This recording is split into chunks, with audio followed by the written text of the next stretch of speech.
jẹ́ pé wọ́n ní wọ́n máa dó wọn ní ìdókúdó tó dẹ̀ máa tà wọ́n sẹ́rú. Àwọn aṣẹ́wó yẹn pọ̀ nínú àgbàlá ẹ̀. Òun ni àwọn èèyàn wá sọ di aṣọ ọmọlúwàbí lẹ́ni. Mo lábúrò tó jẹ́ lẹ́hàá. ẹjọ́ moderator ta ló blọọkì so Sasha ẹ bá wa blọọkì wọn. Nǹkan ọ̀bànújẹ́ ni àbúrò tèmi tó ṣẹlẹ̀ ha wọ́n kidnap wọ́n jí gbé ńgbà yẹn ni kò ń ṣe èrò ọkàn ẹ̀ ló fi lọ ṣẹlẹ̀ ha máa yẹn jí gbé lọ fún bí ọdún 5 àfáà ló jí gbé so ó ti bímọ 2 ká tó mọ̀ pé ká tó so títí dì sí iná ó sì ń bojú òṣì yẹn so àbúrò mi náà wà nínú ìbànújẹ́ yẹn tó jẹ́ ọgbẹ́ ọkàn fún èmi gan fún ara mi so kí làǹtọ́ aláṣọ ni pé aṣẹ́wó ló ń múra bẹ́ẹ̀ yẹn òun ni àwọn èèyàn wá ń sọ pé ó máa ṣe kinní kan àgẹ̀rí etí tó ń fi wá ń kọrin tó ń fi àwọn èèyàn rí pé àwọn Fúlàní. ìyàwó ẹ̀jẹ̀ má bínú ìyàwó ẹ̀jẹ̀ má bínú moderator ẹjọ́ Dracula tẹ block ara wa ní so Sasha tẹ block ẹ bá wa ṣí wọn lẹ̀ ẹjọ́ moderator.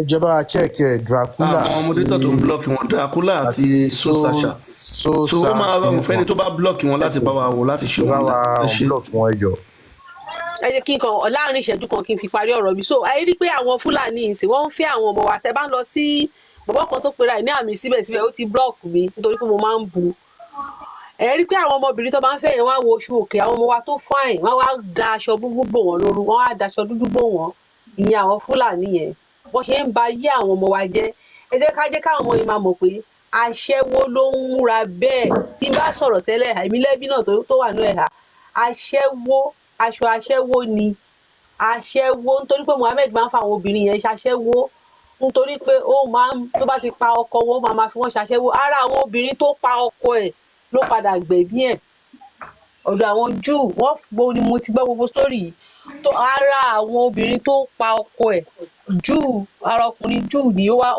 wá gbẹ́sẹ̀ léyàwó ẹ̀ obìnrin yẹn làwọn Júù wá fún ní májèlé pé kó fún ó yóò gbé èkúté náà fún bàbá tí bàbá ju ògùn èkúté tó. kí n sọ sí tí màmá wa sọ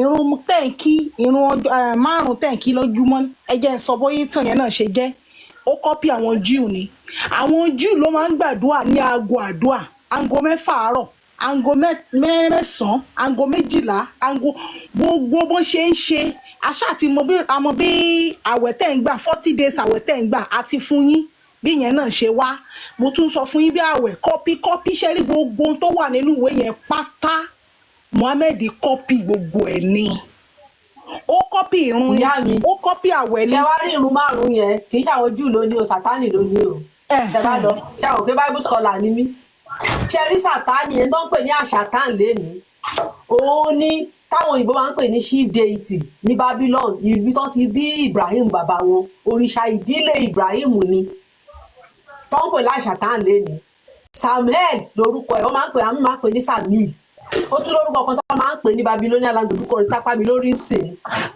nínú Bíbélì ní àwọn ohun gángan ní àwọn Júù máa ń bọ ní ọjọ́jọ́ àbámẹ́ta tó máa ń wọṣọ dúdú òun náà máa ń bọ ṣe rí àṣàtàn tí wọ́n wá àṣàtàn ò kì í ṣe orúkọ ẹ̀ àṣàtàn jẹ́ táìtù wípé tí bá fẹ́ sọ ọ́ sì máa wọ́n ní ká má sọ Gẹ̀ẹ́sì bí mo ṣe máa sọ ọ́ ní bí eléyìí níṣá ẹni tó máa ń tàtakò bí alátakò òun ìtumọ̀ àṣàtàn kò ń ṣe orúkọ ó lórúkọ tó ń jẹ́ àwọn Júù tó bá fẹ́ pè bàbá náà máa ń pè tó bá ti wà nínú kinní wọn ṣe rí àṣàtàn yẹn láti òun náà máa ń kọjú sí oòrùn tó máa ń bọ ní ẹ̀ 5 náà máa ń forí balẹ̀ fún ní àti ibi ìlú tó ti bí ṣàwọn pé ibi tó ń pè ní Iraq lẹ́ni náà ti bí Ibrahim òrìṣà ìlú yẹn ni òun ni àṣẹ náà pè láṣàtàn lẹ́ni tó lọ ń sọ̀kò fún oko tó ń sọ fún yẹn kí ìbùkún kó ba lè máa pọ̀ sí bó bá ṣe jù kó yẹ sí làwọn ṣe máa ní bùkún má jẹ̀mú tún ni wọ́n gbá wa nì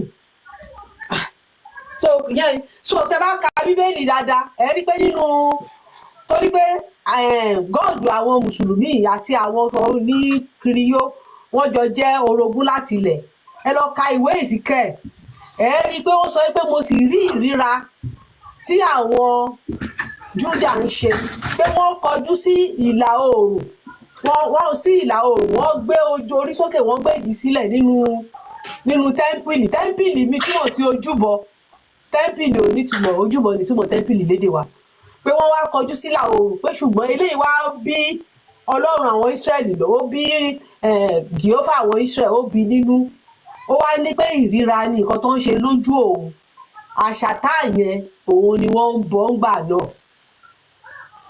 kí ni mo ń gbìyànjú láti sọ ni pé òrìṣà ìdílé wọn ni orò tí wọ́n ti ń ṣe tipẹ́ ẹ mọ̀ pé àwọn mùsùlùmí máa ń sọ pé Ibrahim mọ̀ pé ó máa ń forí balẹ̀ lẹ́ẹ̀márùn-ún àṣàtà yẹn ni wọ́n forí balẹ̀ fún ní Kaaba kò ń ṣe anybody òun náà bọ òun náà forí balẹ̀ fún òun ló ní ìrun márùn-ún òun ló ní.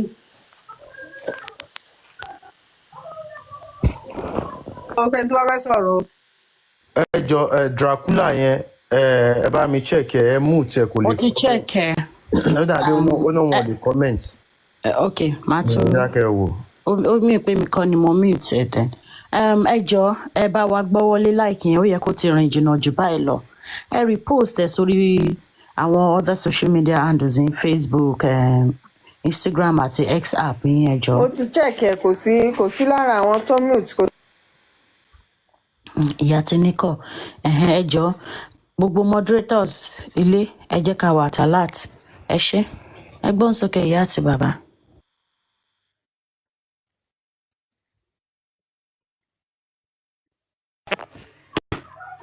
ms jẹ́wé lọ. tí bá sì lè sọ̀rọ̀ lọ́mọ lè sọ̀rọ̀ kí ms tó dé kẹ́rí kò sí nǹkan kan Mohammed bó ṣe wà yẹn ọmọ yìí kò gidi ni kò sí dùbí kankan tó lọ bá Mohammed tẹ bá ka agbádẹ́lì tẹ bá ka Torah tẹ ka New Testament ẹ rí i pé àwọn Bible scholar wọ́n ní pé Mohammed ó dá ìṣẹ̀ṣe ìdílé wọn èyí táwọn òyìnbó ń pè ní paganism mo ti pè bẹ́ẹ̀ ó yẹ kẹ́ ti mọ nǹkan tí mò ń sọ tó ń pè ní paganism bẹ́ẹ̀ ni mà. ó dà pọ̀ mọ́ kátólíkò àti túrà àwọn Júù bó ṣe dá gbogbo ẹ̀ papọ̀ nìyẹn tẹ́ bá wo ibi tí àwọn òfin míì wà tí wọ́n sọ pé Mọ̀mọ́dù ló sọ irú ìgbà kan sí àwọn mùsùlùmí wọn tó wà lọ́dọ̀ wa wọ́n ní pé Mọ̀mọ́dù ló sọ pé kọ́ máa gbowó èlé kọ́ máa mo lọ mú ibẹ̀ yẹn nínú lẹ́fítíkù fún wọn ibi tí Mósè ti sọ̀rọ̀ nípa owó èlé ṣe wá rí Mósè gan olórí yahoo náà ni Mósè ṣe mọ̀ pé gbogbo nǹkan tí Mósè padà kọ́ náà ẹ mọ̀ pé íjíbítì òun náà ti gba ẹ̀kọ́. ẹ̀dùn náà màmí ẹ̀dùn fún àwọn ọmọdé lẹ́nu ṣé nǹkan tẹ́ ẹ̀ ń sọ fún wa ni pé most of àwọn story yẹn náà ó rí.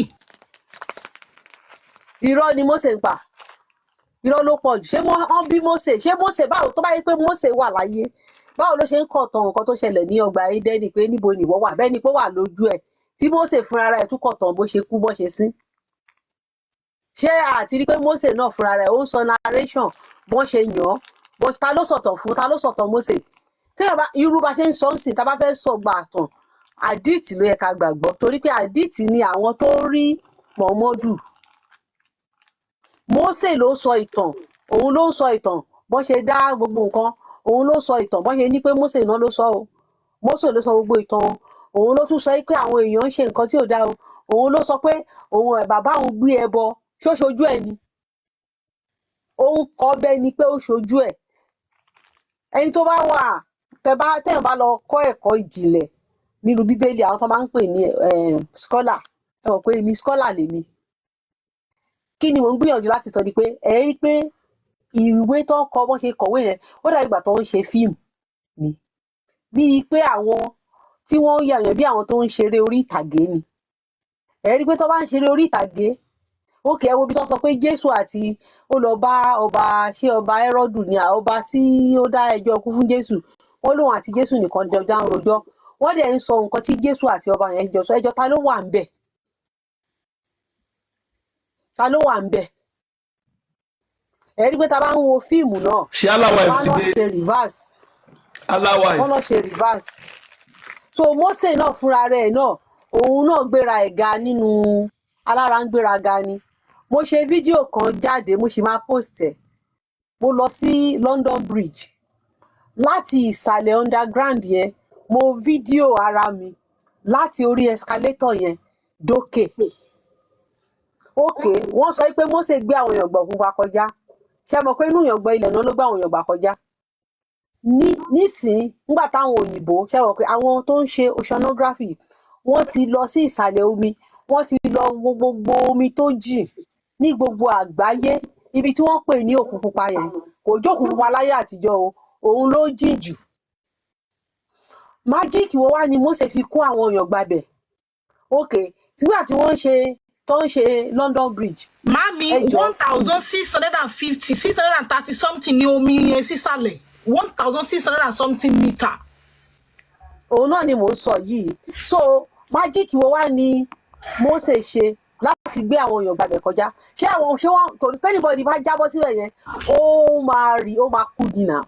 Mami, wọ́n ti ẹ̀ lè tí ẹ lọ́jọ́ mọ̀ nígbà pé Mami ẹjọ́ ẹni sùúrù. Wọ́n ní láti Egypt dé Israel wọ́n lo 650 mile lẹ́nu lò iye mítà tán lò láti Egypt dé Canaan land ó ju kò tó háàfù jíjìn tí omi yẹn jìn sísàlẹ̀. ms tí aláwa ìbò bá ti dé yẹ ká ṣe Quran ká máa ka Mami ṣe Quran tí ní lọ. bọ́sì gbé wa landicap. wọ́n gbé wa handicap Wọ́n gbé wa gogo big time. wọ́n gbé wa ní bàbá handicap wọ́n gbé wa ní handicap so báwo ni Mósè ṣe wá gba báwo náà ṣe ṣé escalator wà níbẹ̀ ni báwo náà ṣe kọjá níbẹ̀ nígbà tó mi yẹn pín sí méjì báwo náà ṣe kọjá torí orí ìyàngbẹ ilẹ̀ náà gbà a dẹ̀ rí pé London underground tá a wà yìí inú ìyàngbẹ ilẹ̀ ṣe bí abẹ́ omi ni London underground wà àbí. so ms ẹ ṣí Quran tí aláwa ìbò bá dé a máa fún aláwa ìbò láàyè lọ so ẹ ká sọ ìtàn bí abímọ mo ṣe gbẹ̀yàwó ọmọ ẹ. ok eré àti àwọn olówó Èkó wà nìyẹn ká má distract yín àti bẹ́ẹ̀ lọ sí ti ibi táwa dàgbà sí làwa ń sọ.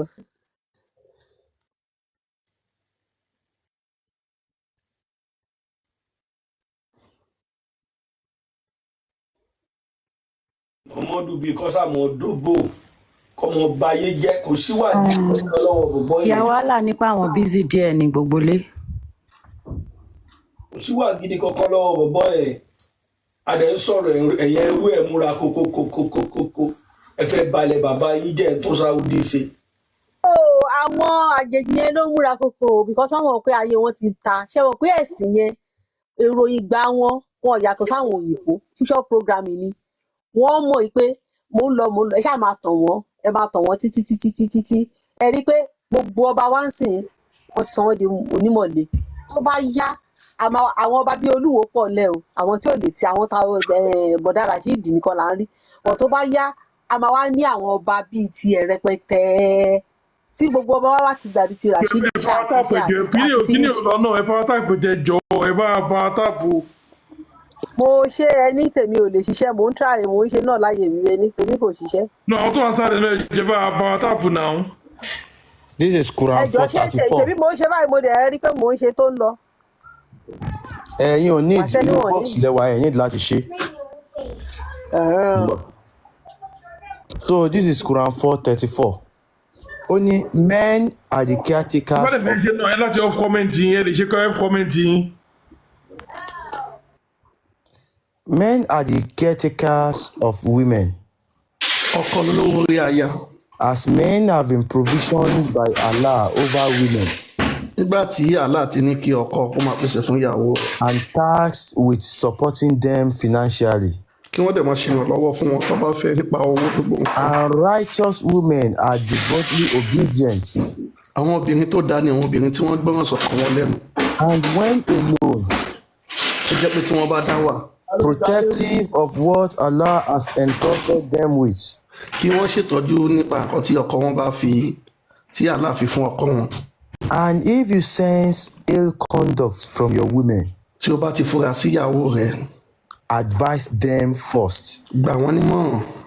ẹ má gbàgbé tó bá fura sí wọn ni o, advise them first. Gbà wọ́n nímọ̀ràn. If they persist, tí kò bá gbọ́, do not share their beds. kó fi ohun dùn wọ́n, má ṣe bá wọn sùn. But if they still persist, tí wọn ò bá tún gbọ́, then discipline them. kí o lu ìyàwó rẹ bí kó kú. But if they change their ways, àmọ́ tí wọ́n bá yí padà tí wọ́n gbọ́ràn sí ẹ lẹ́nu, do not be unjust to them. má ṣe bá wọn wí tí wọ́n bá gbọ́ràn sí ẹ lẹ́nu. Surely Allah is most high, all torí great. dájúdájú aláàlọ́hún lòun tóbi ju òun lòun mọ́ jù. So ẹ wo orú ìmọ̀ràn báyìí tí ọkùnrin kan bá dédé gba ọkùnrin míì mọ̀ràn pé ìyàwó ẹ̀ tó bá ṣe bákan lò ó, àmọ́ lọ́kùnrin yẹn ò dáa. Báyìí sin Ànábì àti Muhammadu ẹ rí i pé yàn burúkú ni wọ́n, àmọ́ ẹ mọ bẹ ṣe fẹ́ sọ, àwa dẹ̀ máa bá yín sọ. Ànábì àti Muhammadu, Ànábì àtàlà kò yẹ ká fẹ́ wọn kù láwùjọ. Olórí burúkú gidi ni wọ́n. So ẹ jẹ́ ká lọ síbi tó ti gba ìyàwó ọmọ ẹ̀.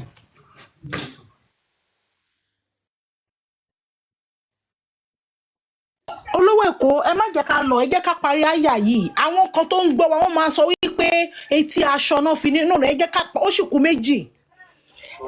Ibi tó ti ní kan bu kíní ms bàbá, ẹ jẹ́ ká ka méjì tó kù torí àwọn tó ń gbọ́ wa tó máa ń parọ́ fún pé kán máa fi etí aṣọ kán máa fi nàyàn. Ibi tó ti sọ pé kán bu yẹ̀, kán bu koríko kán fi nà wọ́n, àti ibi tó ti sọ wípé ẹnikẹ́ni ò ní ẹ̀tọ́ láti bi ọkọ lérè ìdí tó fi nà ìyàwó ẹ̀.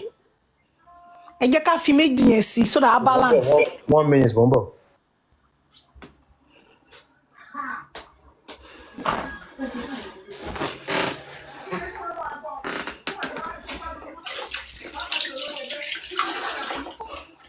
Akin mò ń bọ̀ o.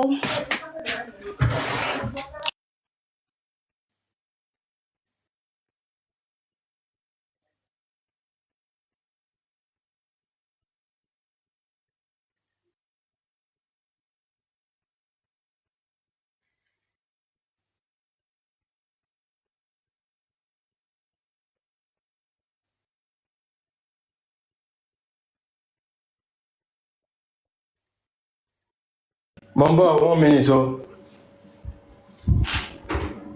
Kí otherwise busy àbí kéèyàn kan gbóhùn sókè ẹjọ 1 minute. Ẹjẹ bá power tap, ẹ bá power tap ẹjọ.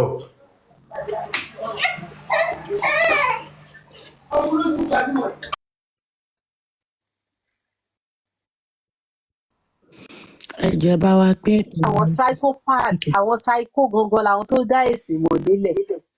Ok, ṣe rí àwọn tó wà ní òkè ìlà oòrùn ní Áfíríkà yẹn, àwọn Algeria, àwọn Tunisia, àwọn funfun òyìnbó yẹn àtàwọn tó wà ní Egypt, ṣe rọ́pọ̀lọpọ̀ wọn gan wọn ò ń ṣe àràbó, nítorí pé mo ní wọn tájọ ṣiṣẹ́ papọ̀. Ọ̀pọ̀lọpọ̀ wọn Spain, France ni àwọn bàbá wọn ti kúrò láyé àtijọ́. So mo níyàn tájọ ń ṣiṣẹ́. Wọ́n ní bọ́n ṣe gba ẹ̀sìn ìmọ̀le ni pé ìgbà tí àwọn Ottoman, ṣé tí màá tán pè lótòmà, àwọn ará Turkey ní ìsìn ni o. So tọ́nà fi ń gbé ẹ̀sìn yẹn káàkiri tán fi wá síbẹ̀. Wọ́n ní pé nígbà táwọn dé, ẹ̀sìn ìgbàgbọ́ ni àwọn bàbá wọn wá. Ẹ ṣáà máa ń gbọ́ nípa Saint Augustine Catholic. Ìgbà táwọn Saint Augustine tán fi wá sí ilẹ̀ aláwọ̀ dúdú tán fi wá, wọ́n ní àwọn tó ní Algeria gangan lé ni wọ́n ti di third class. Àwọn wọ́n dárúkọ wọn, wọ́n ní wọ́n máa ń lówó gan láyà, wọ́n ti lé wọn kúrò, wọ́n ti lé wọn lọ síbi tó ń pè ní desert lẹ́nu. So àwọn kiriyó, àwọn ló kọ́kọ́ wá síbẹ̀ yẹn gbà yẹn. Bàtà àwọn kiriyó yẹn wá, àwọn òyìnbó yẹn ṣe rí ọ̀nà tó fẹ́ fi gba, torí tẹ́lẹ̀tẹ́lẹ̀ àwọn òyìnbó fẹ́ gba gbogbo ilẹ̀ aláwọ̀ dúdú ni. Nígbà tí wọ́n fi wá wọ́n nígbà tí àwọn onímọ̀lé wá dé, àwọn òyìnbó yìí àti àwọn onímọ̀lé yìí wọ́n á bẹ̀rẹ̀ sí ní jà. Wọ́n ní inú ọgbà ẹ̀wọ̀n òun ni wọ́n ti di onímọ̀lé lẹ́nu. Àwọn tí wọ́n ò, àwọn tó ń fi sẹ́wọ̀n, wọ́n pa àwọn èèyàn gan. àwọn tó wá fi sẹ́wọ̀n àwọn ni wọ́n wá sọ pé kí wọ́n torí kọ́ má bàa kú ṣá àwọn náà wá ṣẹ̀wọ̀n pé tán wọ́n pè ní indoctrination mi mọ̀ bí ṣe máa sọ dáadáa lédè wa ẹ má bínú so àwọn ló wá padà wá tó wá kọ́ gbogbo wọn ní ẹ̀sìn ìmọ̀le ìyẹn àwọn òyìnbó tó wà ní Tunisia tó wà ní Morocco àti Algeria mi mọ̀ nípa ti Egypt dáadáa o but àwọn mẹ́ta yẹn ọ̀pọ̀lọpọ̀ wọn lè ní Western Europe náà ti wá because ẹ bá béèrè lọ́wọ́ wọn pé bàbá wọn kẹrin wọn máa sọ fún yín pé Spanish wọn ń gbàgbé ìtàn bí òyìnbó kì í ṣe ń gbàgbé ìtàn òyìnbó ń gbàgbé ìtàn wọn dẹ̀ máa sọ pé àwọn baba ńlá wọn pé Zeus ẹ̀bọ̀n Zeus tó ń sọ ní Greek yẹn wọn lòun ni àwọn baba ńlá wọn máa ń bọ látijọ́ Zeus ancient Greek god yẹn òun làwọn baba ńlá wọn ń bọ láyé àtijọ́ tó ń pè ní Jupiter òun ni wọ́n kọ́kọ́ ń bọ tẹ́lẹ̀ wípé bíi kó tó di pé wọ́n wá gba ẹ̀sìn ìmọ̀le but ó pẹ́ bíi wọ́n wà lára àwọn tí wọ́n kọ́kọ́ ń kà àwọn ẹ̀sìn wèrè yìí tó tún wá kọ́kọ́ ń kà wọ́n so kí ni mò ń gbìyànjú láti sọ ni pé ẹ̀sìn ọkùnrin tá à ń sọ yìí táwọn èèyàn wá ń sọ pé ipá ló fi mú gbogbo àwọn èèyàn ṣe ẹ̀sìn yẹn ipá ṣé mọ̀ pé wọ́n padà lé wọn kúrò ní Spain ni àbẹ́ ti gbàgbé tí wọ́n lé wọn ní Spain ṣé mọ̀ pé ìmọ̀le ti gba Spain rí ṣé mọ̀ kán padà lé wọn ni káwọn òyìnbó tó gbára wọn wọ́n ní nígbà yẹn tí wọ́n fi gba àwọn gbà yẹn wọn tí máa jẹ́ Spain jẹ́ gbogbo kinní yìí so ó lórúkọ tí wọ́n ń jẹ́ ń gbà yẹn nígbà tí tán fi gbabẹ̀ wọ́n níṣe náà máa ń fi àwọn gangan ló bá yí àwọn òyìnbó jẹ́ lénìí tán fi òyìnbó ṣàwọn aṣẹ́wó wọn náà máa dó wọn níta gbangba òun ló ba ibẹ̀ ní àwọn òyìnbó nǹkan tó bá yí àwọn òyìnbó jẹ́ lénìí nìyẹn àwọn ló fi okó wọn tán fi ba yí àwọn òyìnbó jẹ́ kán tó fi okó òfò wọn ba yí àwọn èèyàn wa jẹ́ lé á dá kí a fún bóyá ká gbé orò jáde fún Allah ni ká fi lé Allah padà sí ibi tó ti wá. ẹ ṣé gan sir àmì ẹ ṣé gan mà so ẹ̀yin tí ẹ wà pẹ̀lú ẹ máa bá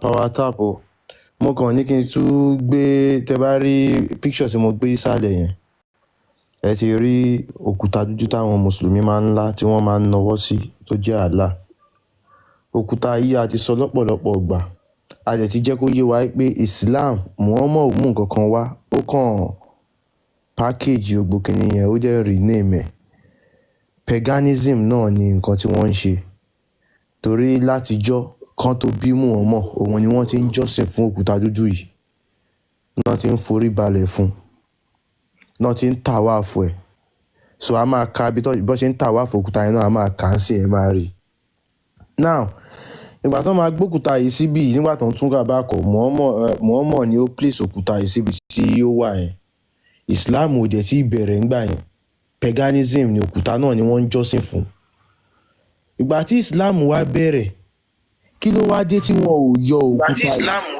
kí wọ́n destroy ẹ bá mi mú tẹ́ni kí wọ́n destroy òkúta yìí ẹbí àwọn àáfàá yẹn ẹ rí pé wọn ò ní rí nǹkan kan sọ wọ́n á sọ fún yín pé òkúta yẹn jábọ́ láti ibì kan no ó ṣe jẹ́ pé òkúta táwọn tẹ́ ẹ pè ní pagan tí wọ́n ti ń jọ́sìn fún tán ti ń tawaf òun náà ni ó sì wà ń bẹ̀dẹ̀ nìyí and mode of worship tí wọ́n fi ń worship ẹ̀ ńgbà yẹn òun náà ni mode of worship yín lè ní wọ́n máa tawaf ẹ̀ 7 times wọ́n máa forí balẹ̀ fún wọn á máa fẹnu kò tó bá possible torí wọ́n believe pé táwọn bá fọwọ́ kan òkúta yẹn máa ṣe kí ni ó máa pa ẹ̀ṣẹ̀ wọn rẹ́ and the same thing ló sì ń ṣẹlẹ̀ di sí ẹ máa rí wọn tó máa gbìyànjú láti fọwọ́ kan láti kì í sí ẹ̀ wọ́n dẹ̀ ṣe ń tàwa fẹ́ kò sí nǹkan tí mùsùlùmí fẹ́ ṣe lágbàáyé ẹ gbọ́dọ̀ kọrí síbi tó kúta yìí wà ẹ ò dẹ̀ lè ronú jinlẹ̀ wípé kẹ́ ẹ wò wípé nǹkan tẹ́ ẹ̀ ń ṣe yìí the same thing náà ni kò sí yàtọ̀ nù nǹkan tí ẹ̀ ń ṣe yìí òun la ṣe ń sọ fún yín pé kínní paganism ni wọ́n rename as Islam Uba ni wọ́n rename as Allah tó ní ọwọ́ ọ̀tún méjì the same mode of worship náà ni kí Islam tó bẹ̀rẹ̀ ni wọ́n ti ń gbàwẹ̀ ẹ̀ ń gbàwẹ̀ ń sìn náà kí Islam tó bẹ̀rẹ̀ ni wọ́n ti ń yan sàká ẹ̀ ń yan sàká ń sìn náà kò sí nǹkan tẹ́ ti ń ṣe ń sìn tí wọ́n ti máa ṣe ń gbà yẹn ẹ̀ ń ṣe hajj nísìn ìgbà yẹn náà hajj náà ni wọ́n ń pè ń gbà yẹn pilgrimage ṣẹ́gẹ́ the same thing náà ni ẹ̀yin ní kẹ́ ẹ ronú Islam yìí àṣà àwọn àràbù ni ló fi jẹ́ pé ẹ ò lè fẹ́ communicate pẹ̀lú Allah yín ẹ gbọ́dọ̀ communicate pẹ̀lú ẹ̀ pẹ̀lú èdè Arab pẹ̀lú Arabic ẹ jẹ́ ká ronú ẹ má jẹ́ ká ya kótílétà ẹ má jẹ́ ká ya ọmọ àlè tó máa yídìí sí ìta tó dẹ̀ máa tọ̀ sínú ilé tó máa fọwọ́ sí ju ilé bàbá ẹ̀ ó wá dàbí pé ẹ wá ń pe bàbá yín ẹ̀ ń sọ pé bàbá yín èèyàn burúkú ni ẹ wá ń fẹ́ fi bàbá oníbàbá ṣe bàbá yín tíjà bá dé bàbá mọ́mọ́ ẹ kò sí nǹkan tó kọ àwọn àràbù pẹ̀lú yín wọn ò nífẹ̀ẹ́ yín owó yín lásán náà fẹ́ gbà wọ́n kàn scope yín ni àwọn àáfàá yín náà wọn ò dẹ̀dẹ̀ ẹ́ bàbá yín sòótọ́ torí wípé ibẹ̀ náà ti ń jẹ Saudi ń kówó fún wọn ẹ jẹ́ ká ronú ẹ jẹ́ ká mọ̀ nǹkan tá à ń ṣe gbogbo nǹkan tá a bá ti mú wá ẹ lọ kà á fún ara yín ẹ̀yin náà ẹ gbé yẹ̀wò sí nǹkan tó ń ṣẹlẹ̀ lóde òní ẹ wò ó fún ara yín ẹ máa rí wípé Islam irọ́ lásán ni Arabu level ni so ẹ jẹ́ ká ka àdìtì Sahih Buhari 4376 kẹ wá rí nǹkan tí ó wà ń bẹ̀ ẹ jẹ́ kí n gbé jáde so ẹ lè gbóhùn sókè tí màá fi dé. ṣé aláwàìf ò tí ì dé ni àbí aláwàìf ti pàdé àlá lọ́nà. àbọrú àbọyè gbogbo lé o kò ní sú wa kò ní rẹ̀ wàhálà ló máa give up last wọn tí mọ̀ kọ̀ọ̀kan òun náà ni a sọ fún ẹ̀yin ẹrú àlá torí pé à ń sọ̀tọ̀ fún ẹ̀yin ẹrú àlá torí bẹ́ẹ̀ bẹ̀rẹ̀ sí jàkáǹtì wa tí mọ̀ kankan gbogbo nǹkan tó dẹ̀ ń sọ báyìí fún àǹfààní gbogbo wa ni cause ẹ̀yin àǹfààní nǹkan tí ẹ mọ̀ ni wípé tẹ bá rí àwọn àǹfààní mi tó jẹ́ wípé kọ́ńkì Yorùbá ni wọ́n ìhùwàsí wọn ìṣesí wọn ẹ máa sense pé no eléyìí ó sì máa ní ìtara pé ilẹ̀ mi ṣì nílẹ̀ mi bọ̀ tẹ bá rí àáfà tó jẹ́ wípé Fúlàní ni ó kàn ti gbọ́ Yorùbá ó ti ń gbélẹ̀ Yorùbá ó ti ń ṣe oúnjẹ ó ti ń ṣe bílẹ̀ Yorùbá kò sí kán ṣàbàlù yẹn jẹ́ kán dàlú yẹn rú torí pé nǹkan téèyàn ò bá ní tó bá rẹ́ lòmíì tó ní kó bàjẹ́ kó dàrú kí gbogbo ẹ̀ polúkúmuṣu ibẹ̀ náà máa dúró sí so àwọn àáfàá mi tẹ bá rí wọn tó ń jà tó ń ṣe kinní yẹn ẹ fi wọ́n sílẹ̀ ọmọ Fúlàní ni wọ́n kílẹ̀ Yorùbá kó bàjẹ́ ibẹ̀ ni wọ́n máa dúró sí bó kò wá ṣe mí láàánú fún àwọn tó jẹ́ wípé ojúlówó ọmọ Yorùbá ni wọ́n ibi tó yẹ káwọn fi ṣọgbọ́n àgọ̀ ni wọ́n fi ṣe ibi tó yẹ kó ti lọ́pọlọ ibẹ̀ náà fi ń tẹ̀lẹ̀ àwọn náà á tún wá máa support the enemy of your forefathers. The enemies of your forefather is still your enemy cause enemy àwọn forefather ó máa bí ọmọ ìwọ náà máa tún wá da enemy ọmọ wọn yẹn the enemy yẹn ó sì continue kò sí pé bóyá ìgbà nǹkan tó ti gbìn sínú nǹkan tí àwọn bàbá wa máa sọ wípé ejò kò kí ń bí eku kò dẹ̀ kí ń bí ejò léjò máa bí ọmọ burúkú wọn tí bàbá wọn ti jọ jẹ yẹn òun náà ni ọmọ tó wọn máa jẹ so tẹ bá rí wọn pọ́n ti gbọ́ Yorùbá ó ti ń gbọ́ wọn ti ń ṣe they are not Yorùbás they are Fulanis and Fulani àwọn kọ́kọ́ ni enemy àwọn forefathers tó àtàtì kọ́kọ́ ní gbogbo àwọn yẹn so ẹ ṣe gan ẹ kú ètò kò ní sọ wa kò ní rẹ̀ wá Allah ló máa give up lórí ilẹ̀ bàbá wa. ẹ ṣe gan Big Joe ẹ pàtẹ́wọ́ fúnra yín. So hadith aveka ni Sahih Buhari 4377 ẹ̀yin fún ara yín bá ṣe ń ka hadith yìí kẹ́ ẹ digest ẹ̀ kẹ́ ẹ wá wo àwọn videos tá a fẹ́ fi wọ̀nyí kẹ́ ẹ wo nǹkan tó ń ṣẹlẹ̀ ń sìn fún ara yín I want you to be the judge She understand. Ó ní narrated Abu Raja. Abu Raja ṣàlàyé pé We used to worship stones. a máa ń bọ òkúta. And when we found a better stone than the first one, Tá bá rí òkúta tó dájú ní tẹ́lẹ̀ lọ, we would throw the first one and take the later. ó máa ju ti tẹ́lẹ̀ lọ, tu tẹ́lẹ̀ lọ, àwa mú mi tó bá rí. But if we could not get a stone, Àmọ́ tí wọn ò bá rí òkúta mi, then we will collect some hearts wọ́n máa bu bí iyẹ̀pẹ̀, wọ́n á bu iyẹ̀pẹ̀ jọ. and then bring a sheep Wọ́n wá mú ẹran àgbò, and make that sheep over it wọ́n wá mú àgbà tó gógóró, wọ́n á pọ̀ pọ̀, wọ́n á fi máa and pa òkúta perform yẹn. the tawaf around it. Wọ́n wá máa ṣe ètùtù, wọ́n máa yí òkúta yẹn ká. When the month of Rajab came, Nígbà tí oṣù kan tá à ń pè lóṣù Rajab bá dé, we used to stop the military action, wọ́n máa dá gbogbo ogun dúró. calling this month the iron remover. Àwọn oṣù yẹn ni wọ́n máa yọ àwọn irin inú òkúta yẹn, wọ́n máa Then rí. we used to remove and throw away the iron parts of every spear and Wọ́n arrow wá máa yọ gbogbo àwọn irin tó wà nínú àmàfihàn yìí, wọ́n máa yọ in the month of Rajab. ní oṣù tá à ń pè ní oṣù Rajab. Abu Raja added, Abu Raja fi kún pé when the prophet sent with Allah message, nígbà tí Muhammadu tí wọ́n rán pẹ̀lú iṣẹ́ Allah tó dé, I was a boy working as a shepherd of my family camels ó lóun jẹ́ ọmọdé darandaran tó ń da ẹran mọ̀lẹ́bí òun. when we heard the news about the appearance of the prophet. Tí àwọn gbọ́ ìròyìn pé arákùnrin Muhammadu dé, We ran to the fire, that is the Masama and the Qatar. ó ní àwọn sá lu iná. Now, ẹ̀yin náà rí nǹkan tá a kà yẹn pé wọ́n ní àwọn máa ń sin òkúta. Táwọn bá dẹ̀ rí òkúta kan tó dáa ju ti tẹ́lẹ̀ lọ, àwọn máa ju òkúta àkọ́kọ́ yẹn nù, àwọn máa wá mú ìmíì. Táwọn ò bá wá rí òkúta, àwọn máa kó yẹ̀pẹ̀ jọ, àwọn dẹ̀ máa pa àgbò, wọ́n á dẹ̀ ṣe kíni o, wọ́n á dẹ̀ wá ṣe tawaf. Kí ni nǹkan tá à ń pè ní tawaf? Ká máa yí nǹkan pò lẹ́ẹ̀méje náà máa ṣe. Now, wọ́n máa ń ṣe bẹ́ẹ̀ fún òkúta. Ṣé wàá rí òkúta dúdú tí mo fi wọ̀nyí yẹn?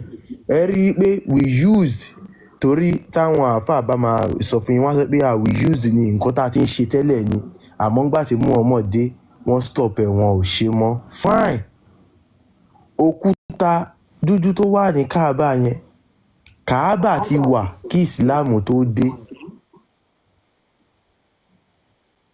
Èèyàn kan echo pé kákan bí pa kó mute.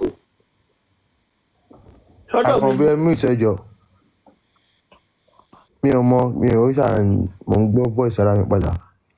Now, tẹ́ bá wò kí Ìsìláàmù tó dé ní Kaaba ti wà. Kí Ìsìláàmù tó dé náà ti ń lọ sí Hajj, náà ti ń tawaf. Kí Ìsìláàmù tó bẹ̀rẹ̀, òun ní òkúta dúdú yẹn ti wà ní Kaaba níbi tó wà yẹn.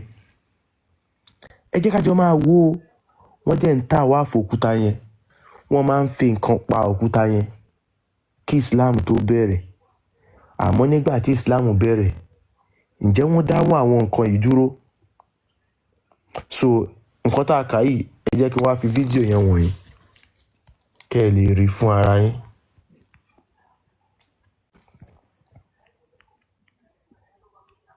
So, mo fẹ́ kẹ́yin fún ara yín kẹ́ ẹ jẹ́ George, kẹ́ ẹ wá sọ bóyá Islam ni on practice ni o, bóyá paganism ìgbà yẹn náà ni o. So, ẹ̀yin ni ẹ máa wá sọ fún wa ńsìn.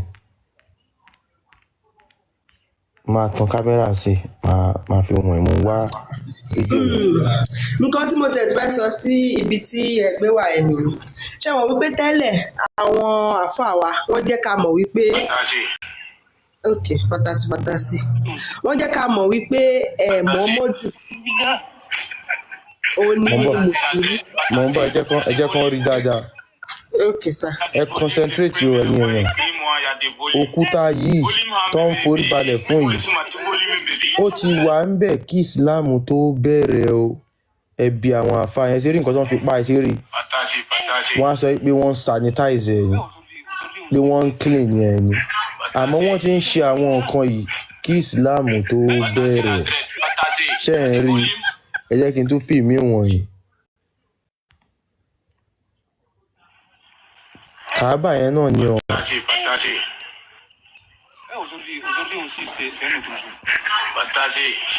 Kàábà yẹn náà ni o. Kẹ́ ẹ lè rí pé nǹkan tí wọ́n ti ń ṣe tipẹ́ kò yàtọ̀, òun náà ló sì ń ṣe o.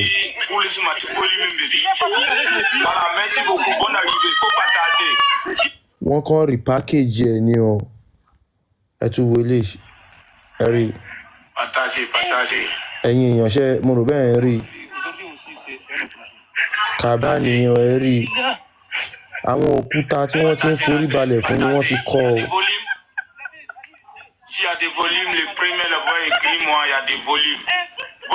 Àmọ́ tẹ́ bá sọ fún wọn pé àwọn gangan ni idol worshipper, wọ́n á ní rárá, kí la fẹ́ pe léyìí, ṣe rí. Ẹ jẹ́ kí n máa fi wọ̀nyí, ẹ jẹ́ kí n tún fi mí wọ̀nyí o. Ni mo ṣe ní ẹ ò nídìí láti lọ bá anybody, fún ara yín náà lẹ máa jókòó, lẹ máa rò. Ẹ ti rí.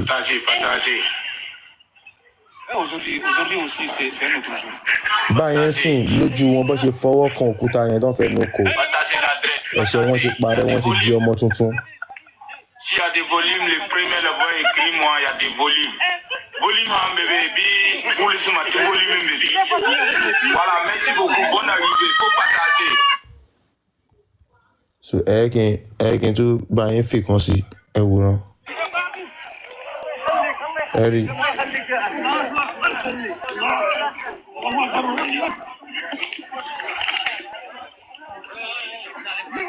Ṣé ẹ rí. Ẹ wo àwọn èèyàn, ẹ wo bó ṣe ń ṣe àwọn ẹranko, wọ́n wá fẹ́ kó mọ́ wa báyìí, ẹ rí.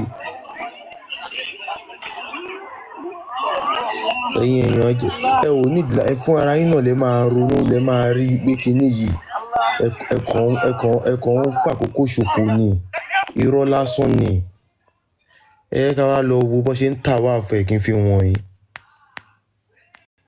Gbogbo kinní wọ́n dẹ̀ ti ń ṣe, èní kọ́ ló bẹ̀rẹ̀, kí Islam tó bẹ̀rẹ̀ ló ti wà. Kí Islam tó bẹ̀rẹ̀. لبيك اللهم لبيك لبيك لا شريك لك لبيك إن الحمد Wọ́n ṣe ń pe kinní yẹn, wọ́n ń pe spiriti idol yẹn jáde ni. لبيك اللهم Ṣé rí bó ṣe ń yípo.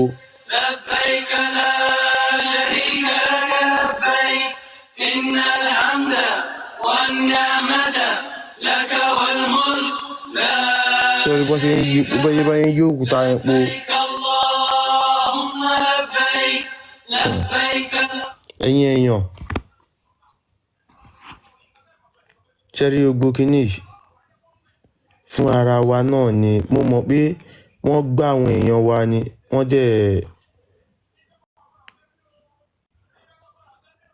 wọ́n deceive wọn.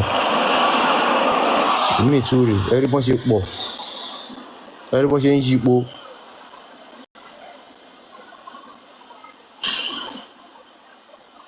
Gbogbo àwọn nǹkan yìí, gbogbo àwọn nǹkan tí mo jẹ̀ show yìí, ẹ̀yin tẹ́ wà pẹ̀lú wa, òun náà ti ń ṣe kí ìsìláàmù tó bẹ̀rẹ̀.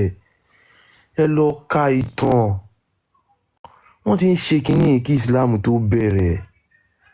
Paganism ni, the same thing náà lẹ ṣì ń ṣe.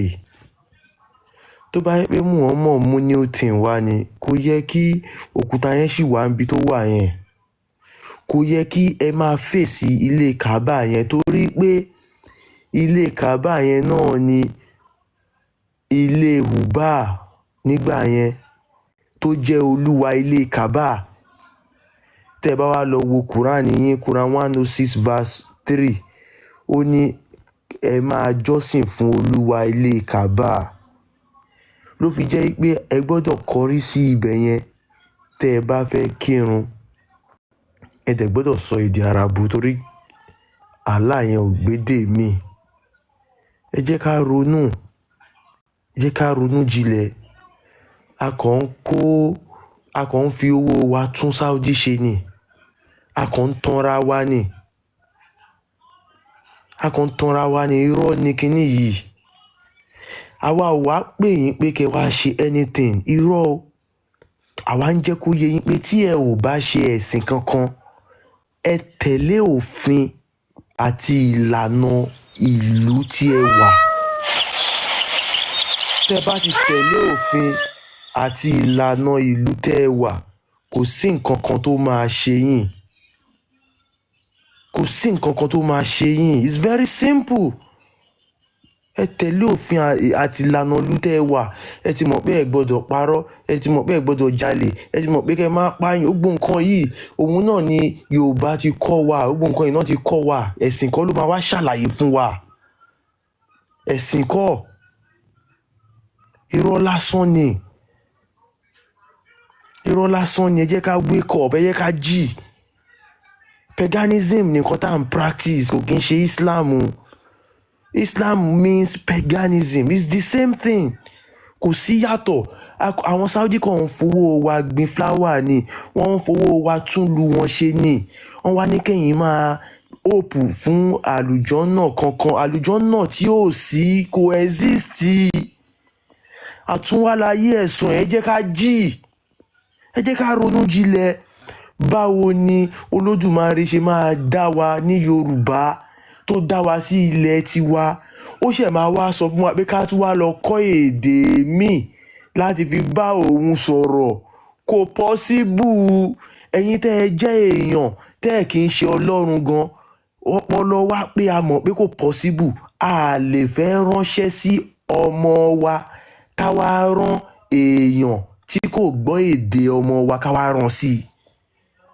Kò possible. Ẹ jẹ́ ká jí. Àwọn people yìí ò ní wọ́n máa manipulate yín ni. Ṣé rí nǹkan tó ń pè religion? In fact, kò sí bẹ́ẹ̀ ẹlòmíì ẹ máa rí tó very intelligent, very smart, very clever. But tó bá ti di pé wọ́n ti fọ̀rọ̀ ẹ̀sìn sí báyìí, ọpọlọ ẹ̀ dẹ̀ máa shut down straight.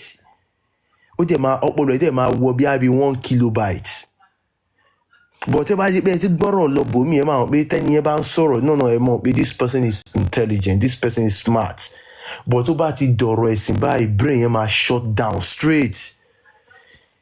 Ẹ̀sìn ó wà very very powerful. Wọ́n wá lo kíní as weapon fún wa láti relegate wa ni. And that thing is working.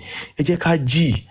Àwa ń kọjú ìjà síra wa. Àwọn ọmọ Yorùbá ẹgbẹ́ wa tá a jọ jẹ́ ọmọ Ọ̀yá, ó wá ń bá wa jà. Ó ń shut down àwọn account wa nítorí pé à ń sòótọ́, nítorí pé a fẹ́ jí àwọn èèyàn wa. Wọ́n fẹ́ ká kú sóko ẹrú. Ẹ̀yin èèyàn, ẹ jẹ́ ká jí o. Irọ́ lásán ni o. Kò sí nǹkan kan bẹ̀, kò sí iná kankan bí kankan, kò sí àlùjọ́nà kankan bí kankan. Tẹ́ ẹ bá ti wáyé, ẹ ṣe dáadáa. Ayé náà lẹ ti máa gbẹ̀san gbogbo iṣẹ́ tẹ́ bá ṣe. Wọ́n sọ pé ayé fẹ́ parẹ́. Wọ́n bí wa. Àwa náà marry, a bímọ. Tá a bá dàgbà, àwọn ọmọ wa dàgbà, àwọn náà marry, wọ́n á bímọ. Ìgbà wo gan-an láyé fẹ́ parẹ́? Okay, ṣé láyé bá máa parẹ́? Ṣé àwọn ọmọ kan máa wà ní kékeré? Okay, àwọn yẹn ò ní marry, wọn ò ní bímọ. Ẹ jẹ́ ká gbé sí orí. Ẹni bá ti kú ní tiẹ̀ tán, ó tán. Ayé ń yí ni, òbírí láyé. Bó ṣe wà nù fánì yẹn, òbírí láyé ó máa yí lọ ni. Ayé kankan ò parẹ́. So ẹ̀yin èèyàn, ẹ jẹ́ ká jí o. Irọ́ ni gbogbo kíní yẹn o. Irọ́ ni o. Wọ́n kàn lò fún wa ni o. Ẹ jẹ́ ká jí o. Kẹ́lómi gbóhùn sókè ẹ jọ̀ọ́. Abọ́rúbọyè. Mo kí gbogbo ilé o. Ẹ káàbọ̀. Yes sir. Ẹ jọ̀ọ́ ẹ má bínú o. Mo júbà fún gbogbo ilé o kí n tó wọlé o. Ẹ jọ̀ọ́, ọmọdé ni mí o. Mi ò mọ kankan o. Ẹ jọ̀ọ́ ẹ má bínú fọ̀rọ̀ tí mo fẹ́ sọ. Ọ̀rọ̀ yìí ó dẹ̀ wà very important. Ẹ jọ̀ọ́, ọmọdé ni mí o. Mi ò mọ kankan o. Nítorí pé ọmọdé gbọ́n, àgbà gbọ́n la fi dá lè fẹ̀. Kò sẹ́ni tó gbọ́n tán. Ọlọ́run nìkan ló gbọ́n tán. Elédùmarè nìkan ló gbọ́n tán. Kò sẹ́ni tó gbọ́n tán. Nítorí pé everybody tó tó wà nílé ayé yìí ó wà very important to each other kò sẹ́ni tó gọ̀ san wait. Ẹ lọ sí ẹ sọ sharp sharp. Ok ẹ sọ̀rọ̀ kíákíá jọ. mo mọ̀ máa sọ̀rọ̀ kíákíá ẹ jọ̀ọ́ ẹ má bínú torí pé nǹkan tí mo fẹ́ sọ yìí ó máa bí ọ̀pọ̀lọpọ̀ nínú but ó sì máa ní àǹfààní fáwọn ènìyàn ẹ jọ̀ọ́ ọmọdé ni mí ẹ jọ̀ọ́ fọ́rọ̀ tí mo fẹ́ sọ yìí ẹ jọ̀ọ́ ẹ má bínú fún sí mi ẹ jọ̀ọ́ that's why tí mo fi ń ẹ̀bẹ̀ tí mo ń bẹ̀ nígbà tí lórí pé Ifá sọ̀rọ̀ kan ó ní pé kò sóhun tó ń ṣẹlẹ̀ tí ò tí ì ṣẹlẹ̀ rí a fi ń dẹ́rù bọ lọ́rọ̀ ni àbí bàbá tó bá ti rí bẹ́ẹ̀ àgbọn tó àgbàlagbà wọn ní àgbà gbọ́n ìkan tàgbà fi gbọ́n ju ọmọdé ó wà níkù àgbà even sef táwọn ọmọdé bá ti ní pé kí ló ti rí nílé ayé yìí àgbà yẹn á ṣáà máa wò ó ẹ jọ̀ọ́ ẹ má bínú o ọmọdé ni mí o kò yẹ kó gba inú mi o torí pé gbogbo wa tá wà nílé ayé yìí òjíṣẹ́ Ọlọ́run ni wá ẹ jọ̀ọ́ ẹ má bínú mo bẹ̀bẹ̀ òjíṣẹ́ Ọlọ́run ni gbogbo wa Ifá tá à ń rí yìí òótọ́ ni Bíbélì tá à ń rí yìí òótọ́ ni Kùránì tá à ń rí yìí òótọ́ ni kò sí wípé ìkankan parọ́ nínú wọn o but it's your choice to choose and select. Bàbá ẹ jọ̀ọ́ ẹ má bínú bàbá. Torí ẹ̀ la ṣe sọ pé ẹ jọ̀ọ́ mo ní pé everybody máa bínú fọ́rọ̀. Àwa ò gbọ́ gbogbo nonsense tẹ̀ ń bá wa sọ. Àwọn olè wá sọ yìí. Sincerely speaking. Àwọn ẹrú ni ó disguise. No ẹ bá tẹ̀ jẹ́ kọ́ ẹ má bínú èmi kàn wò ni mo fẹ́ ká wo ibi tí wọ́n ń lọ gangan. Èmi kàn mo yọ̀. Torí wọ́n ti ní ká má bínú mo fẹ́ ká gbọ́ nǹkan tí wọ́n ń sọ. Ó yẹ sọ pé ó ní Ifá òótọ́ ni Kùránì òótọ́ ni Bíbélì òótọ́ ni Kùránì òótọ́ ni kó ní kálukú ṣẹ̀ sí títì ẹ̀. Wọ́n pè ní àbá tiẹ̀ ṣàlàyé point tàwa náà fún wọn. Ó wà bí ọkàn tó wọlé padà. Wọ́n ti lẹ́rí wọn mọ́ kàbá. Wọ́n wà bẹ́ẹ̀ ó ti wọlé padà. Ẹ̀yin àgbà ẹ jọ̀ọ́ ẹ má bínú ẹ jọ̀ọ́ Ifá ni mò ń ṣe kò kí ń ṣe wípé Ifá ni wípé mi ò kí ń ṣe Ifá ẹ wọwọ́ mi àbọrúbọyè ìrẹ́tẹ̀gbẹ́ ló bí mi lódù kò kí ń ṣe wípé mo lọ ní pé mo fẹ́ máa ka Ifá o wípé bóyá mo fẹ́ lọ kọ o. Bàbá sharp ẹ sọ kí a ní time. Màá sọ kí ẹ má bínú kò sẹ́yìn bọ̀ tó gbọ́n tán nílé ayé ọmọdé gbọ́n àgbà gbọ́n la fi dá lè fẹ̀ ṣẹ́ẹ̀tì rí mo mọ̀ wípé 419 ni mí. Mo ti ṣe 419 àwọn èèyàn ń para ẹ délé ẹ ṣàlàyé. Ẹ sọ kọ́kọ́ ẹ kàn sọ pé kinní kan ẹ sọ point tẹ fẹ́ sọ. Mo gbogbo ní ọ̀rọ̀ yẹn àwọn náà ti ní pé ọ̀rọ̀ yẹn máa rí bákan lọ́ṣẹ́ ní ká má bínú so ẹ ṣe ní common kóbó ẹ ṣe. ẹ jọ̀ọ́ nǹkan tí mò ń sọ yìí wọ́n ní pé nǹkan tó ń ṣẹlẹ̀ ó ti ṣẹlẹ̀ rí sẹ́yìn kò dẹ̀ sí nǹkan tó ń ṣẹlẹ̀ tó jẹ́ pé ojú Ifá kò tó anybody tó bá ti mọ̀ ọ́ tọ́ ó máa lọ sókè lọ́rọ̀ láyé ó dẹ̀ máa free from the bondage from any kind of bondage they are ó dẹ̀ máa free nǹkan tó wà nílé ayé yìí tẹ́mi mọ̀ o tó jẹ́ pé mo mọ̀ o téèyàn bá wà nílé ayé kò yẹ kó máa pa the same black to black nítorí pé ẹ wo àwọn ẹranko ajá ò kí ń jajá but ọmọ ènìyàn á ṣe ajá á dẹ̀ tún dín á fún ajá jẹ ajá ò lè gbóhùn ẹ̀ á jẹ nítorí pé wọn ò pa ajá yẹn níṣojú ẹ̀ sóyè yín bàbá mi ẹ jọ̀ọ́ ẹ má bínú owó yẹn ajá ń jajá àti rí ajá tó máa bímọ á dẹ̀ jẹ lára ọmọ ẹ̀. ẹ̀yin túmọ̀ yẹn bí o mọ̀ yẹn àbí ẹ̀yin mọ̀ yẹn ẹ má bínú yẹn jọ ẹ jẹ́ àti báyìí ẹ má bínú ibo gangan lẹ́ ń lọ kílẹ̀ fẹ́ ṣàlàyé ká lè ṣe kọ́mọ ẹ wípé gbogbo ìwọ̀n adákẹ́ fún yín ni so ibo gangan lẹ́ ń lọ. mo fẹ́ sọ wípé kíní nǹkan tí mo fẹ́ explain so that kó lè yí everybody dáadáa. ẹ tètè lọ bí tẹ́ ń lọ. ẹ lọ sórí pọ́ìntì yín pé nǹkan báyìí lẹ fẹ́ sọ. tí ò bá yé anybody ṣé ká máa sọ ọmọ ni àbí ká máa sọ lọ. ara ẹ wo nǹkan tí mo fẹ́ sọ leléyìí o ẹ wo nǹkan tí mo fẹ́ sọ leléyìí o ẹ jọ̀ọ́ ẹ má bínú o. ẹ ṣe kọ́mọ kó ẹ má ṣe ìyọnu. nǹkan tí mo fẹ́ sọ wípé nǹkan tá à ń ṣe yìí the first world war àmọ́ nǹkan tó fà á even sef kan bá kọ sínú ìwé wípé nǹkan tó fà á leléyìí. ẹ wo bíbá bọ́dá wa ẹ wo bíbá tẹ bá fẹ́ sọ̀rọ̀ ẹ sọ Yorùbá ẹ sọ Yorùbá. mo torí pé ojú mi wà tẹ́sí nǹkan tó ń ṣe lọ́ ìmpọ́táǹtì.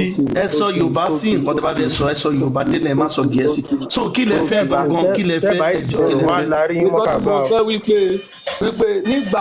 nígbà tí ogun ṣẹlẹ̀ ńgbà yẹn àmọ́ nǹkan tó ṣẹlẹ̀. nígbà yẹn àbí anybody lè ní kó witness ẹ̀ tó jẹ́ kó mọ nǹkan tó ṣẹlẹ̀ pàtó. ẹni sọ ẹ ṣe kọ́mọ kó ẹ má sọ ẹ fẹ́ sọ ẹ wo bí ẹ sọ ọdẹ fẹ́ sáré sọ pápá ẹ jọ sá. ẹ má bínú ẹ sọ pápá kí lẹ fẹ́ sọ.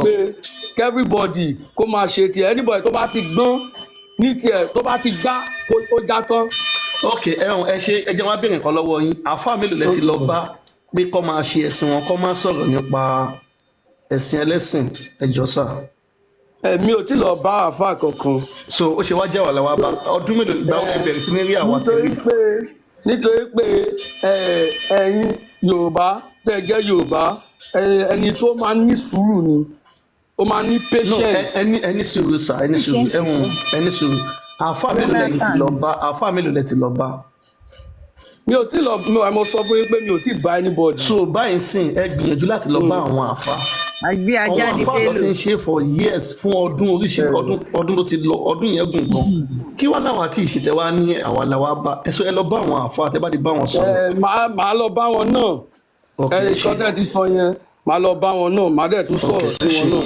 tẹ bá ti wá bí tẹ bá ti wá ń lọ ẹ wá lọ bí lọ́wọ́ àwọn èèyàn kẹ bá bá wọn pé àwọn wo ló máa ń bú ẹ̀sìn ẹlẹ́sìn àwọn wo ló máa ń bú lónílù àwọn arábí náà ni tẹ tó lọ ṣé Yorùbá ni. ẹ jọ ṣé mo lè sọ lọ síwájú díẹ̀ sí i. ṣé Yorùbá ni tẹ tó lọ ṣé Yorùbá ni. ẹ jọ ṣé mo lè sọ díẹ̀ lọ síwájú díẹ̀. wọ́n ní ṣé Yorùbá ní ibo lẹ́ ń lọ. The language is not very important but the issue is that we all are black. ẹni sùúrù ṣé Yorùbá ni. language is important ẹ dáhùn nǹkan tó béèrè lọ́wọ́ yín ẹ jọ̀ọ́. kò kí n ṣe Yorùbá gangan ni mí bọ ilẹ̀ Yorùbá náà forí mi sọlẹ̀ sí. ok ẹni sùúrù ẹ má bínú ẹ̀hún ṣe ìlú ẹ̀yà wo ni ṣé Fúlàní ni. Benin ni ọmọ Benin ni. Delta state ni mí. Delta Benin ni Delta Benin ni. ẹ̀yin ò ṣe gbà àwọn àfáà yẹn láyè ìlú yìí. I'm from Warri. kí ló dé gbà wọ́n láyè ń bẹ̀. ok ok ó lè jẹ́ ṣẹ́kiri ni wọ́n bí ẹ̀wọ̀n yẹn wa náà tọ́ ni wọ́n so ẹ ṣe agbọ́ ìmọ̀ràn yín so ẹ ṣe sàn. ó dàbẹ̀ wá máa lọ ẹ ṣe gan. bẹ́ẹ̀ ni ẹ ṣe. so aláwa ìfẹ́ gbóhùn sókè. ẹ jọ̀ọ́ àmọ́ nǹkan tá à ń jọ bóyá gàrí àbí nǹkan.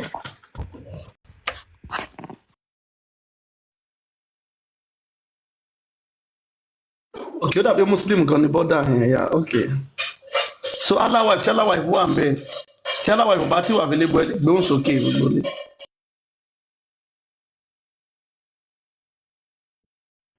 kí wọ́n gbé kéèyàn kan sì bá a sọ̀rọ̀ ẹjọ́ 1 minute kí n sáré gbé nǹkan kan jáde èèyàn kan béèrè question kan lẹ́ẹ̀kan mo fẹ́ dá ènìyàn lóhùn.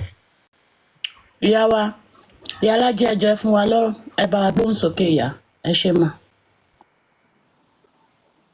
irú bàbá wa tó wá ń sìn wọ́n ṣáà ní ẹjọ́ nǹkan tá a fẹ́ jọ ó dá mi lójú ṣáká pé ẹ̀yin èèyàn alábòsí ìkà lẹ́jẹ́ torí àtijọ́ yìí ẹ lọ bá àwọn tí wọ́n kọ́kọ́ gbóhùn sókè tí wọ́n ń bú ẹ̀sìn ẹlẹ́sìn kò sí ẹ̀sìn tí wọn kì í bú àwọn òde kì í ṣe lẹ́sìn àṣẹ̀sìn ẹ̀yin òun ò ṣe wá gbéra kó lọ sọ́dọ̀ àwọn bàbá wọn yẹn bíi Ajani Bello gbogbo wọn bẹ́ẹ̀ yẹn ibi tán bá ti ń ṣe wáàsí kó wá bẹ̀ lọ kó lọ máa bá wọn kó gba microphone lọ́wọ́ wọn ẹ jọ̀ọ́ ẹ má sọ̀rọ̀ ẹ má bú ẹlẹ́sìn kankan mọ́ kán fi tiwọn ṣe tiwọn látọdún yìí ẹ máa wá sórí bí ẹ máa sọ pé ẹ jọ̀ọ́ ẹ máa disguise wá bóyá o tẹ fá àǹfààní ara ẹ bó o bá tẹ̀ o àǹfààní ara ẹni bọ̀tẹ́ yé máa wá síbí bàìkẹ́ máa wá rò pé bóyá ẹ lè máa rò pé bóyá èèyàn kan ń ṣe nǹkan tí ò dáa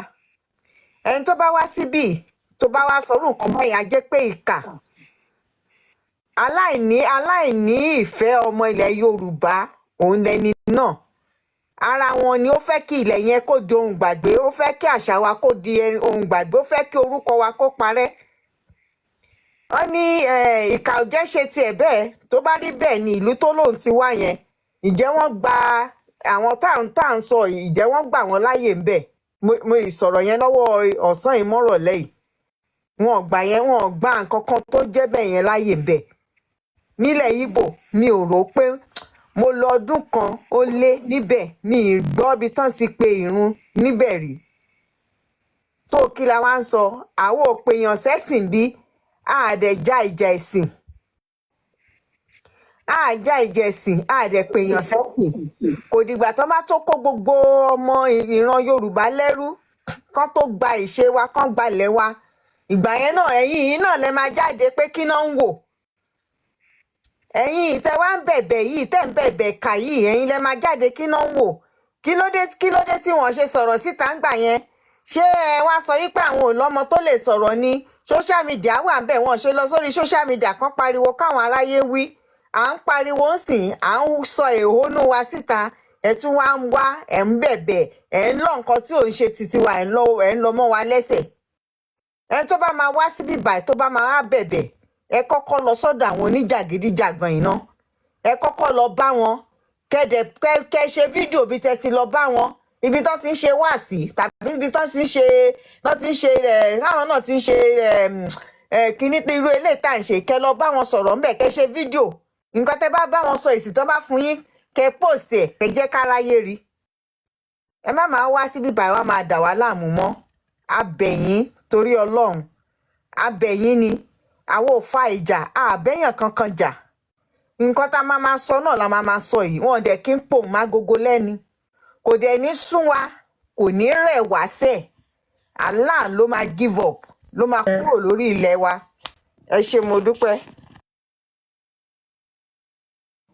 yà ẹ ṣé gan ma kíni tí mo play lẹ́ẹ̀kan yẹn tí ibi tó ti ń tà wá fún yẹn ìmọ̀ orí téèyàn kan kọ sí comment section pé kí ni ìtumọ̀ nǹkan tí wọ́n sọ tó ń sọ pé làbáìkà làhùmọ̀ làbáìkà làbáìkà làṣẹríkà lákà làbáìkà innal hamda wa ni'mata làṣẹríkà lákà báìkà so ìtumọ̀ kìíní yẹn ni pé here I am o Allah here I am ẹ mọ̀ pé inú obìnrin hàn pé olúwa ilé kaba ni Allah so Allah wà in fact kíní yìí mi mo reason táwọn Yorùbá fi gọṣẹ́ yẹn anyway but ojú máa là Allah yẹn wà nù bẹ̀ yẹn ṣe ti understand níbi tó ń tàwáàfù yẹn tó bọ́n ṣe ń ṣe ritual yẹn ìtumọ̀ tàwáàfù ni ritual ètùtù ká máa yí nǹkan ká nígbè here I am o Allah wọ́n sọ fún Allah pé àwọn ti dé o Allah á ti dé o here I am mo ti dé o you have no partner wọ́n ní kò ní partner here I am mo ti dé o verily all praise and blessing are yours ìwọ ló ní gbogbo ọpẹ́ àti tìyàn and all sovereignty àti gbogbo ìjọba o you have no partner o ní ẹnì kejì o nǹkan ìtumọ̀ kíní yẹn nìyẹn o òun ló máa sọ tó máa fi yí kíní yẹn po lẹ́ẹ̀méje làbáìkà làhùmọ̀ làbáìkà ẹ mọ̀ pé Arabic ni wọ́n fi ń sọ bọ̀ lójú àwọn èèyàn wa wọ́n rò pé bóyá àdúrà ni wọ́n ń gbà ẹlòmíì máa tún tẹ́wọ́ ẹ̀rí ibi ọba àwò nígbà tó ń ṣe kíní yẹn ẹ̀rí bí ṣe ló tẹ́wọ́ àdúrà ló rò bóun ṣe torí kò mọ ìtumọ̀ nǹkan tó ń sọ òun nísìn èmi rè mo ti point of correction kò ń ṣọba ìwò ẹrú olórí ẹrú Rashidi olórí ẹrú tó wà níwò. ẹ̀yin èèyàn ẹ jẹ́ ká jọ ṣe kíní yẹn ní èdè Yorùbá ká máa à ń yí nǹkan pọ̀ wá ṣe báyìí èmi rè Allah mo ti dé o èmi rè Allah mo ti dé o ò ní ẹlòmíràn mo ti dé o ìwọ ni o gbọ́ pé àti ìyẹ́ o mo ti dé o àti gbogbo ìjọba mo mo ti dé o ò lẹ́lòmí o mo ti dé o èmi rèé àlà mo ti dé o èmi nǹkan tó ń sọ nìyẹn o èmi rèé àlà mo ti dé o ò nẹ́lì omi lẹ́yìn ẹ o mo ti dé o kò gbọ́ pé àti yìn tọ̀dọ̀ tiẹ̀ ní o mo ti dé o mo ti dé o ẹ mọ̀ wọ́n ti fẹ̀mí ra wọn lẹ̀ nígbà tó ń sì sọ fún àlà pé òun ti dé tá àlà dẹ̀ nídìí ẹ̀jẹ̀ ẹni tó bá gbóhùn sókè jù òun làlà máa ṣe kíni láyà mú pán ó ti lọ nìyẹn kíni yìí common sense ni now let's wake up èèyàn ọmọ Yorùbá ẹ jẹ́ ká jí now ẹ jẹ́ ká jí now àwọn kíní kan àwọn ipò yìí kan gbé wa múra ni kò possible Ọlọ́run ò lè wá Ọlọ́run ò burú tó yìí Ọlọ́run ò ń ṣọba ká báwo lọ́lọ́run ṣe máa rán ẹ sọ́mọ ó ṣe máa rán ọmọ ẹ Middle East síwọ́ tó wà láfíríkà ó ṣe máa rán aláwọ̀ funfun síwọ́ tó jáláwọ̀ dúdú irọ́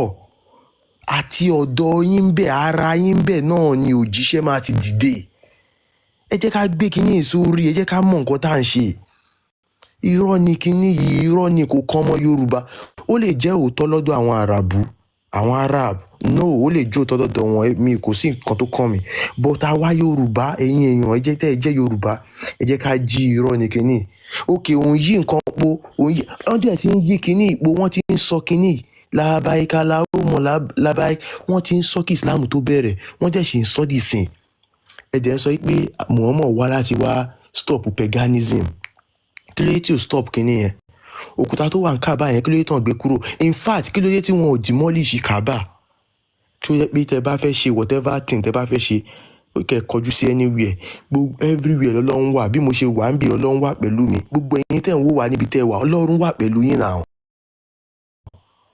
kò dìgbà tẹ́ bá tó yọrí sí Kaaba kò dìgbà tẹ́ bá tó fi owó iyebíye travel lọ wo òkúta lọ máa yípo Kaaba.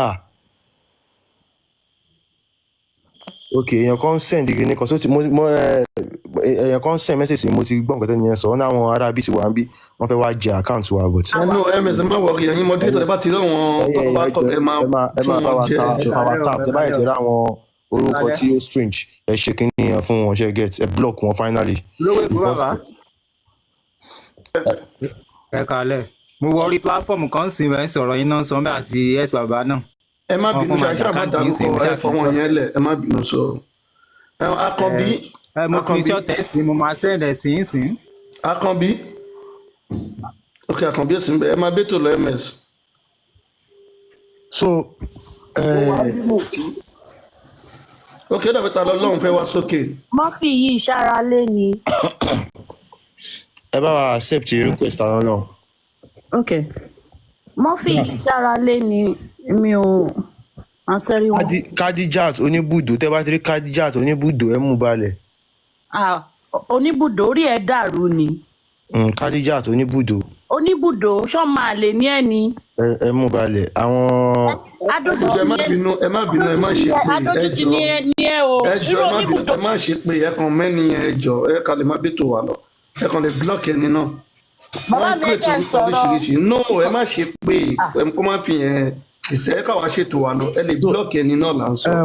ẹ̀yin tẹ́ ń gbọ́ wa mo kàn fẹ́ kẹ́ ẹ wà pẹ̀lú wa ibi tá a ṣe ń lọ ọ̀nà sì jìn wọ́n fẹ́ try láti stop kẹ́ni ẹ̀yìn but kò ní sú wa kò ní rẹwà mo fẹ́ kẹ́ ẹ mọ̀ irun gbogbo Quran bó ṣe wà látòkè délẹ̀ yẹn. ẹ kálẹ̀ bó kí gbogbo ẹ̀yọ́ ọmọ rúmọlẹ̀ o. ẹ kálẹ̀ gbogbo ẹ̀yọ́ ọmọ rúmọlẹ̀ ẹ mọ̀ lẹ́ o. ms baba ẹ jẹ́ ká fi yẹn fi lọ́wọ́ yín o.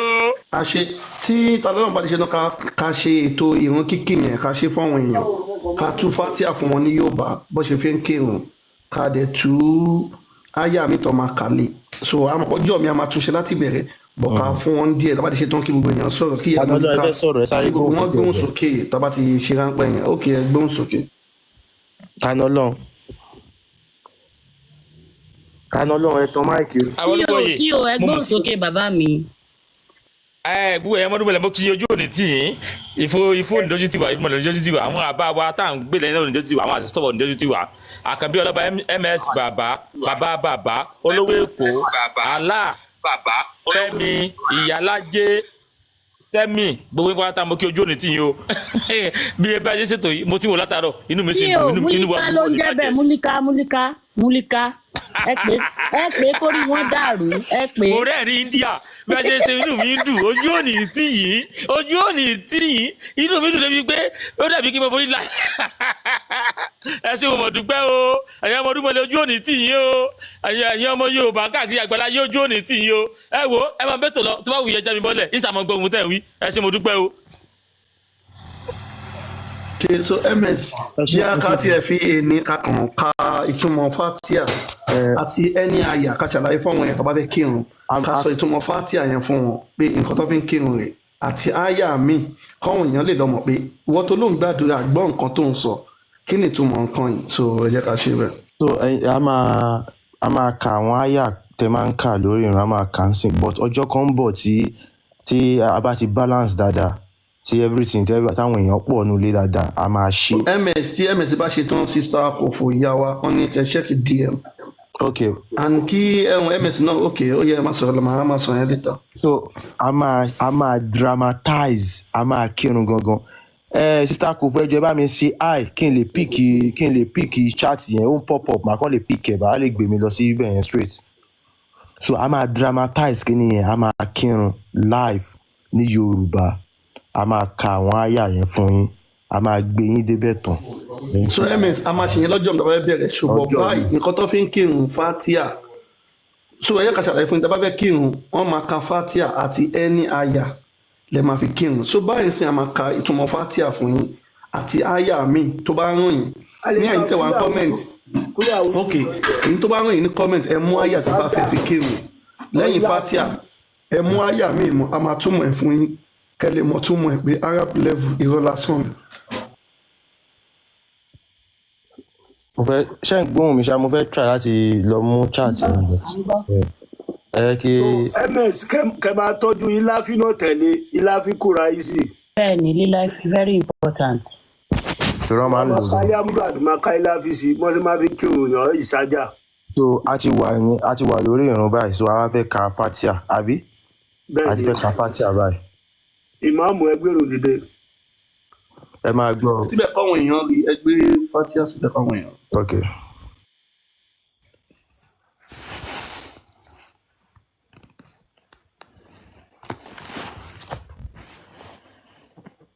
ẹjọ́ ẹ má bá wa power tap ẹ má dáwọ́ dúró ẹjọ́ gbogbo lé.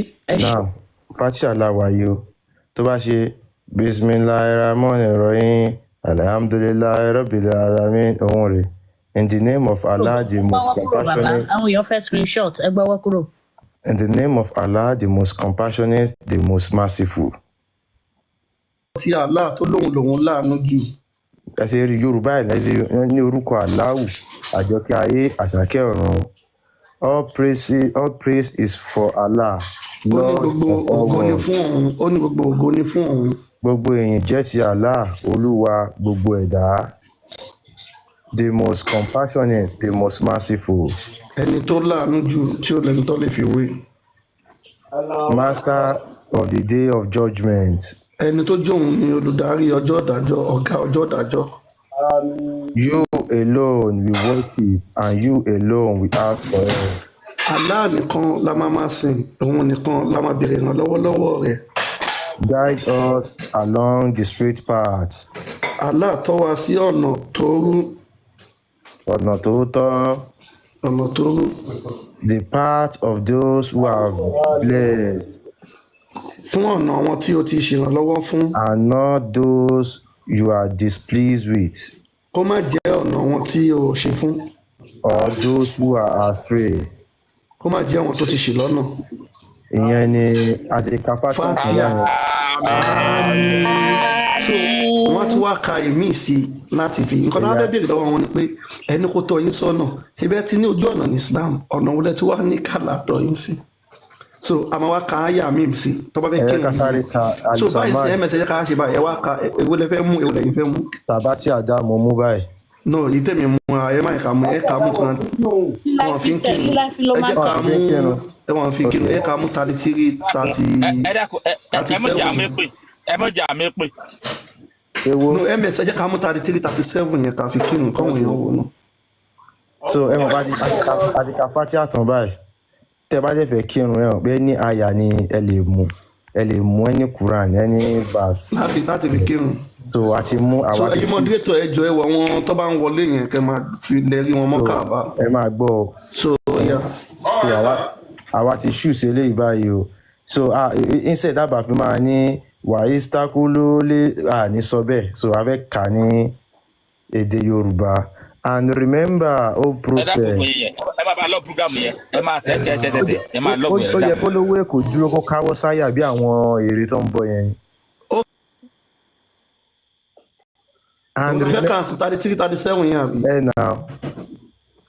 And remember, prophet. When you said to the one for whom Allah has done a favor and you too have done a favor. Nígbà tó sọ fún ẹni tí Allah ti ṣèrànlọ́wọ́ fún tí wọn náà dẹ̀ ti ṣe láàánú. Keep your wife and fear Allah. Dìyàwó rẹ mú kó dẹ̀ bẹ̀rù Allah. While concealing within yourself what Allah was going to reveal. Nígbà tó lọ ń rún nǹkan tá Allah máa fi hàn ẹ́. And so you were considering the people. Wà lọ ń fọ́ fọ́wọn èèyàn lọ ń fọ́ nǹkan táwọn èèyàn máa sọ. Whereas Allah was more worthy of your consideration. Tó dẹ̀ jẹ́ ti Allah ló yẹ kó wò tá Allah ló yẹ kó máa fọ́ fún jù. So when Zay totally lost interest in keeping his wife. Nígbà tí Saidi wá lọ́kàn ti ń ṣí lára ìyàwó òun. We gave her to you in marriage. Àwa fi fún wa Muhammadu kó lọ máa fẹ́. So that there will be no blame on the believers. Kò ní lè sí wàhálà káwọn èèyàn máa sọ̀rọ̀ pé àwọn Muslim gbàyàwó ọmọ wọn. For marrying the ex-wife of their adopted son. Báwọn Muslim gbàyàwó ọmọ wọn kò ní lè sí wàhálà. After their divorce. Nígbà tó lóun ò fẹ́ mọ́. And Allah's command is totally binding. Allah wa ṣe matchmaking fún wọn. Allahu Akbar. Allah tóbi. Ó yá ẹ̀mẹ̀sì máa gòkú Allahu Akbar. Allah tóbi. Allahu Akbar. MS ó yá Allah Rabbana lakal hamdu. Allahu Akbar. Allahu Akbar. Allahu Akbar. Báwo ṣe máa jẹ́ nìyẹn náà ẹ̀hún ṣàgúnẹ̀ wọ́n ṣe máa jẹ́ nìyẹn. Allahu Akbar. Ó yá yẹ ká tún bọ́ sí ibòmí. Second raka àti wà second raka ẹjọ. No, ó ní ìtọ́ máa ń sọ tó bá ti forí balẹ̀ yẹn mo ti jẹ́ no ìyẹn kọ́ tó bá ti forí balẹ̀ tó ń jẹnu yẹn ó ti sápá mi lórí. Subhana rabbiyal azim wa bihamdihi subhana rabbiyal azim tó bá ti forí balẹ̀ ni subhana rabbiyal azim. Ẹ má wọrí gbogbo ẹ̀ la máa ṣe ní Yorùbá. Ṣé máa wọrí ọjọ́ kan la máa wá òun la máa dìbò. A ti wà ní second sura báyìí so second sura kí la tún máa ṣe a tún máa ka Fatiha again ṣé ìpàdé ó ti padà sókè báyìí ó yá ó ti fẹ́ ka Fatiha again àti wá lọ mú next one so ẹ máa bá wa lọ ẹjọ. Tó bá ka Quran ẹjọ ẹ máa sọ̀rọ̀ ó yá. In the name of Allah, the most compassionate, the most merciful. Ní orúkọ Allah tó lòun tóbi jù òun lòun láàánú jù. All praise is for Allah, Lord of the world. Ògo ni fún Allah tó lòun ní ayé. The most compassionate, the most merciful. Ó lòun tóbi jù òun lòun láàánú jù. Master of the day of judgment. Ó lòun lórí ọjọ́ ìdájọ́. You alone we worship and you alone we ask for help. Allah ìwọ nìkan là ń sìn ìwọ nìkan là ń béèrè ràn lọ́wọ́lọ́wọ́. Guide us along the straight paths. Kó o dẹ̀ máa tọ́ wa sí ọ̀nà tó tọ́. The path of those who have blessed. Ọ̀nà tó tọ́ tó jẹ́ àwọn ọ̀nà tó ṣàánú fún. Not those you are displeased with. Kó má jẹ́ ọ̀nà àwọn tó ṣì lọ́nà. Or those who are astray. Kó má ṣáà jẹ́ ọ̀nà àwọn tó ṣì lọ́nà. Ó ti tán ọyá ẹ̀ka tó lọ wá àyà kan sí ẹ̀ka tó lọ mú. Èwo lọ́tún ní kọ́kànnà àwọn èèyàn ti sọ ẹ̀ka lọ mú 489 ẹjọ. Ẹ̀ka lọ ṣé ẹ̀mọ̀ pé lè ká àyà kúlà oṣù lọ́bì fọlọ́kì yẹn kàkà náà. Ó kàkà 489 lóòótọ́ ẹ̀ 489 yẹn kàkà 489 yẹn àti wá lọ fìmí ìmọ̀ ẹ̀wọ̀n pé lè ká. Nǹkan tó ń fẹ́ káwọn èèyàn máa mọ̀ ni pé tó bá fẹ́ kírun kò sí nǹkan tẹ́ lè kà lẹ́yìn Fatiha so afẹ́kẹ́ máa dín nǹkan tó ń sọ tọ́lọ́wọ́n fi ń gbàdúrà. Káwọn èèyàn kàn ṣí ọpọlọ wọn lè láfẹ́ kẹ́ lo ẹgẹ́tì ẹ ṣí ọpọlọ yín kẹ́ lọ nǹkan ìtumọ̀ nǹkan tá à ń sọ. Olóhùn gbàdúrà ṣó mọ túmọ̀ nǹkan tó ń sọ. Okay, ká bá kọ́ra. No, ẹ má tiẹ̀ wait abẹ́ kàn sí 489 abẹ́ kàn. Ó yá àti kàfátì àtọ̀ ṣe ti ṣe àmì ogbó yẹn ṣe àmì. Àmín. They wish you would do.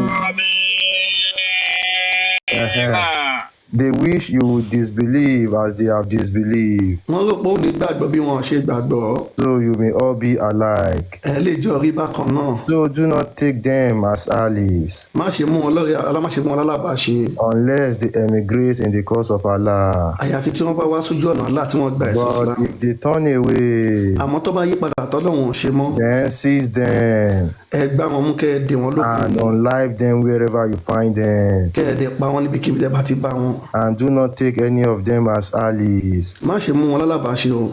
Do not take any of them as helper. má ṣe mú ọ̀kan nú wọn alárànlọ́wọ́ má ràn wọ́n lọ́wọ́. Ṣé ká tún fi àyà kan sí? àmín. Ká tún fi ẹ̀yin náà gbọ́ wọn kan yẹn. àmì abájọ tàdúrà àwọn ò ṣe gbà sítórì lásán òun ló ṣe. so ẹ lè fi Ahmed lè fi àyà mi sí. Mo ti fẹ́ fi Kùrẹ́ṣì sí. ilá fi Kùrẹ́ṣì ilá fi yìí. Quran kini 106.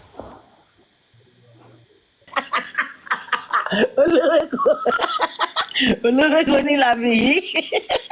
àbí ilá fi Kùrẹ́ṣì ilá fi yìí ilá ta ṣìtáì orí burúkú ti bá wọn wọn ń ṣe oṣù kiri òṣì ló ń ṣe tọ́ọ̀mù. Ṣó ti yá?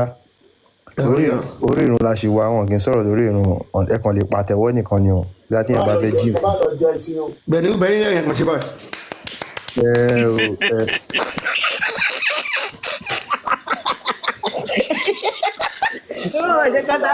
lórí ẹ̀ka dúbí. ẹ ti ń sọ̀rọ̀ ẹ má bá àrùn wa jẹ́ ẹjọ́. ẹ má jà wá àrùn ẹ̀jẹ̀ ẹ má jà wá àrùn ẹ̀jọ̀ à ń kírun lọ́wọ́ ni. Ṣó ti yá? ó yá. At least for the favour of making Quraysh habitual system. Fún pé wọ́n ṣe oore fún àwọn Kùrẹ́ṣì kí wọ́n dẹ̀ jẹ́ kó láàbò. Secure in their trading caravan to Yemen in the winter and in the summer. Kí wọ́n ní ìdáàbòbò fún àwọn caravan bó ṣe ń lọ sí Yemen nígbà òjò. Àti nígbà ẹ̀rùn. Àti nígbà ẹ̀rùn bó ṣe ń lọ sí Syria. Let them worship the Lord of this sacred house. Ẹ jẹ́ kí wọ́n sin Olúwa ilé yìí pàpà sí àtàyà sí mímọ́. Who has fed them against hunger. Olúwa tí ó fún wọn lóúnjẹ nígbà tí ebi ń pa wọ́n. And made them secure against fear. Tó dẹ̀ tó dáàbò bò wọ́n nígbà tí wọ́n ń bẹ̀rù. Ó ti délẹ̀ ó yá Allahu Akbar. Allahu Akbar. Allah tóbi. Allahu Akbar. Allahu Akbar. Allahu lakal hamdu. Allahu lakal hamdu. Allahu Akbar. Inú ẹ̀ bọ̀ náà ó sọ fún yín. Ẹ̀mí aláwọ̀ lìmọ́lì àmì dàwú. Yẹ ṣàgbórí burúkú ni àwọn àbí ìgbéda ni. Wọ́n á gbé ọmọ yẹn wá mọ́ra. Ọlọ́run wọ́n máa ti gbà yà. Ìbí ti ṣẹ́jú afẹ́fẹ́ ti fẹ́ àti rí fùrọ̀ adìyẹ. Rọ́bọ àsọ̀nà lálẹ́ yìí o. Ọba Ṣọlá ti dé wọ́n ń ṣọ́ máa lè wọ́n ti rẹ́ ẹjẹ̀ ń bọ́lẹ̀ fún wọn. Ó ẹjẹ̀ bọ́lẹ̀ ìsàmúlíkà nínú ṣe bí ẹ̀ ń ṣiṣẹ́ ẹjẹ́ ẹdẹ mi padà. Tomin ẹ dúró ìyá ẹ dúró yìí. Wọ́n ti bá ayé àwọn èèyàn wa jẹ́. Bí wọ́n bá pẹ́ títí á dò tọ́. Ó lé ẹjọ́ bọ́ wọn. Ṣọ́wọ́n ẹ̀mú bẹ́lẹ̀ tí wọ́n pè wọ́n tẹ́lẹ̀.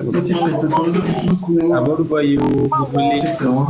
Ogbó àtọ́ àsúrẹ̀ ìwò. Ó wà nínú ìlà nǹka síta o. Àbá àwọn ẹjẹ́ kọ̀rọ̀ yìí kò yé yín mo mọ̀ pé ẹ̀yin tó jẹ́ titi wa tẹ́ ń tẹ̀lé wa ọ̀rọ̀ yìí yé yín. Àbú Muhammed o. Tó wà nínú ìwé wọn là ń kà síta o.